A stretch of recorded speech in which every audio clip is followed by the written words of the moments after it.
Rome was still standing. Its cities shone with gold. Its armies still marched beneath imperial banners, and its emperors still believed their power was eternal. But beneath the surface, the empire was already beginning to rot. Corruption spread through its courts. Its armies grew weaker. Its enemies grew bolder, and far beyond its borders, in the endless steppe of the east, a storm was rising. In the year 405, a boy arrived in the imperial capital of Ravenna, not as a guest, not as a citizen, but as a hostage. He was young, silent, watching everything, learning. His name was Attila. The Romans believed they would shape him, teach him their language, their customs, their idea of civilization. But they didn't realize what they were really doing. They were not civilizing a barbarian. They were educating their future enemy. One day, this boy would return, not as a hostage, but as the man who would make Rome tremble. For the Romans, taking hostages from barbarian tribes was nothing unusual. It was part of their strategy, a guarantee of peace, and a way to extend their influence beyond the empire's borders. Young nobles from distant lands were brought to Rome, educated, refined, and expected to return home as allies. Attila was one of them. He was placed inside the imperial court in Ravenna, alongside other sons of foreign leaders, surrounded by marble halls, golden statues, and the rituals of Roman power. At first, he was just another outsider, watched, judged, quietly looked down upon by the sons of Roman aristocrats. But Attila learned quickly. Within a year, he spoke Latin fluently. He studied rhetoric, philosophy, and most importantly, war. He read about the campaigns of Roman generals. He observed military drills. He listened to political discussions. He absorbed everything.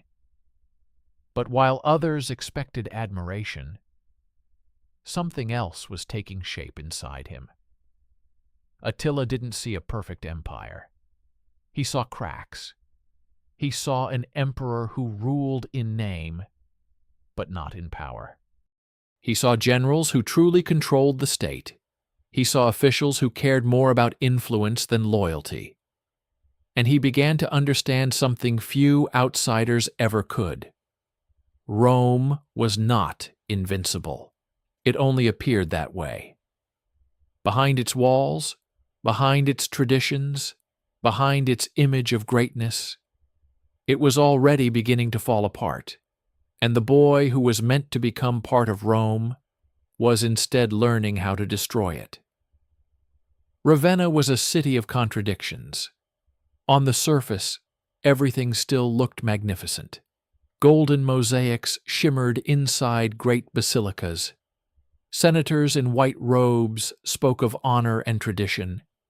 Poets recited the works of Virgil, as if nothing had changed. But beyond that polished image, there was another reality. Soldiers complained about unpaid wages. Merchants whispered about rising prices. Refugees arrived with stories of destroyed provinces and burning cities. The empire existed in two worlds at once, one proud, stable, eternal, the other fragile, uncertain, and slowly collapsing. And Attila saw both. By day, he trained alongside the sons of Roman nobles. He studied rhetoric, debated philosophy, learned how to speak like a Roman. But at night, he watched. He listened. He paid attention to the things others ignored. He noticed the arrogance of the elite, their belief that Rome could never fall. He saw how they mocked the very people they depended on, barbarian soldiers who now filled the ranks of their army. He saw fear hidden behind confidence, because beneath all the pride, Rome was no longer certain of its future. And Attila understood something dangerous. An empire doesn't fall when its enemies grow stronger. it falls, when it begins to weaken from within. Everything changed in 2017. That's when Timothée Chalamet landed the role that would define his career. Elio Perlman in Call Me By Your Name. The film tells the story of a 17-year-old boy experiencing first love during a summer in Italy. It's quiet, emotional, and deeply personal, and Timothée carried it with astonishing depth. What made his performance so powerful wasn't just the dialogue. It was what he didn't say. His expressions, his body language, the subtle shifts in emotion. It all felt incredibly real. And then there's the final scene. No spoilers, but it's just a close-up of his face, processing heartbreak. No cuts, no distractions. Just raw emotion. That moment alone became one of the most talked-about scenes in modern cinema. Critics were blown away. Audiences felt it. And suddenly the entire film industry was paying attention. At just 22 years old, Timothée Chalamet received an Academy Award nomination for Best Actor. He became one of the youngest nominees in history. Overnight, he went from promising young actor to a global sensation. But more importantly, he proved something rare. He wasn't just a rising star. He was the real deal. After Call Me By Your Name, everything accelerated. Timothée Chalamet was no longer just a breakout actor. He became one of the most in-demand young stars in Hollywood. But instead of choosing safe, predictable roles, he did the opposite. He picked projects that challenged him. In Lady Bird, directed by Greta Gerwig, he played a charming but emotionally unavailable teenager. A small role, but unforgettable. Then came Beautiful Boy. In this film, Timothée portrayed a young man struggling with addiction. It was raw, painful, and deeply human. Once again, critics praised his fearlessness and emotional intensity. He wasn't trying to be likable. He was trying to be real, and audiences respected that. Then in 2019, he took on a completely different kind of role in The King. Here, he transformed into Henry V, a quiet, reluctant ruler forced into power. It showed a new side of him, controlled, serious, and commanding. And just when people thought they understood his range, he surprised everyone again. In 2021, Timothée starred in Dune, directed by Denis Villeneuve. This was his biggest project yet. A massive sci-fi epic, a global blockbuster. And at the center of it all, him. Playing Paul Atreides, Timothée carried the weight of an entire franchise. And he delivered. The film was a huge success, both critically and commercially. At this point, it was clear. He wasn't just an indie film favorite anymore.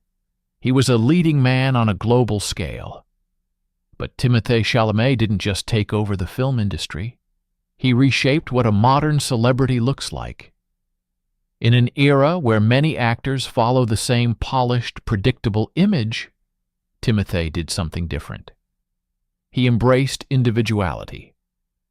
One of the clearest examples of this is his presence in fashion. Working with major designers and appearing at global events like the Met Gala, he became known for bold, unconventional style choices. Whether it's a sleek black suit with a twist, a harness on the red carpet, or a completely minimalist look, he always stands out. And more importantly, he looks comfortable doing it. He doesn't try to fit into traditional expectations of masculinity in Hollywood. He redefines them. This authenticity is a big part of why younger audiences connect with him so strongly. He feels real, not overly manufactured, not distant, just someone who expresses himself freely and isn't afraid of being different. Beyond fashion, his interviews and public appearances also play a role. He's thoughtful, sometimes awkward, often funny, and that combination makes him relatable in a way that many global stars aren't. In a world full of carefully managed images, Timothée Chalamet feels refreshingly human. And that's exactly what turned him into more than just an actor. He became a cultural icon. But with fame comes pressure. And for Timothée Chalamet, that pressure has been constant. After rising so quickly, expectations became incredibly high. Every role, every appearance, every decision, all of it started being analyzed. Some critics began to question whether he was being overexposed. Was he taking on too many roles? Was Hollywood relying on him too much? And then, there's the challenge every young actor faces, proving that early success isn't just luck. Timothée had to show that he could evolve, that he wasn't defined by a single performance. There were also risks in the roles he chose. Not every project was guaranteed to succeed. Big films come with big expectations, and when you're the face of them, the pressure multiplies. But instead of stepping back or playing it safe, he kept moving forward. He continued choosing roles that pushed him creatively. And that's not easy, because it means being open to failure.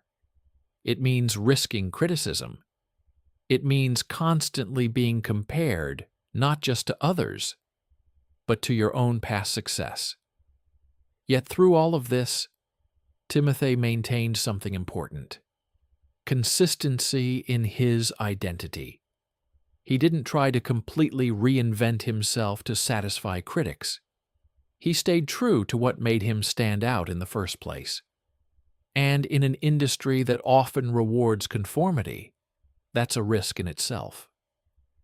In recent years, Timothée Chalamet has continued to evolve, both as an actor and as a public figure.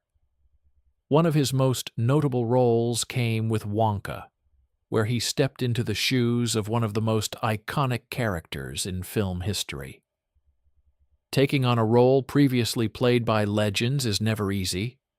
There are expectations, comparisons, pressure to live up to something people already love. But instead of copying what came before, Timothée made the character his own. He brought a different energy, lighter, more playful, but still layered with emotion. And audiences responded. Then came Dune, Part 2, a continuation of a massive story with even higher stakes. This time, his character is no longer just discovering his path. He's stepping fully into it. The performance feels more mature, more intense. It shows how much Timothée has grown, not just within the story, but as an actor.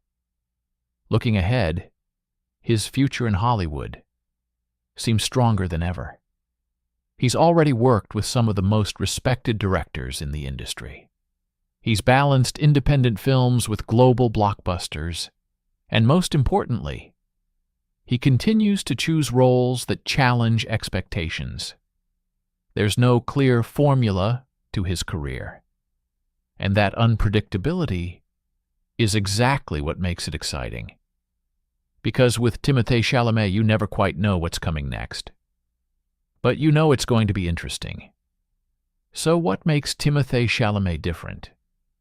It's not just his talent, although that's undeniable. It's not just his looks, or his fashion, or the roles he chooses. It's the combination of all those things, and the way he presents them to the world.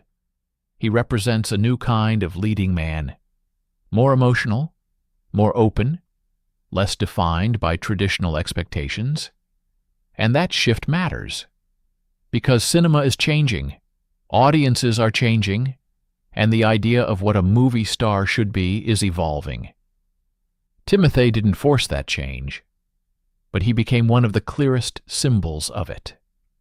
From a young kid growing up with big dreams, to one of the most recognizable actors of his generation. his journey feels both inspiring and unfinished. Because the truth is, he's still at the beginning. There are still risks to take, still roles to explore, still boundaries to push. And that's what makes his story so compelling. We're not just looking at what he's done. We're watching what he's becoming. And if the past is any indication, Timothée Chalamet isn't just part of Hollywood's future. He's helping define it.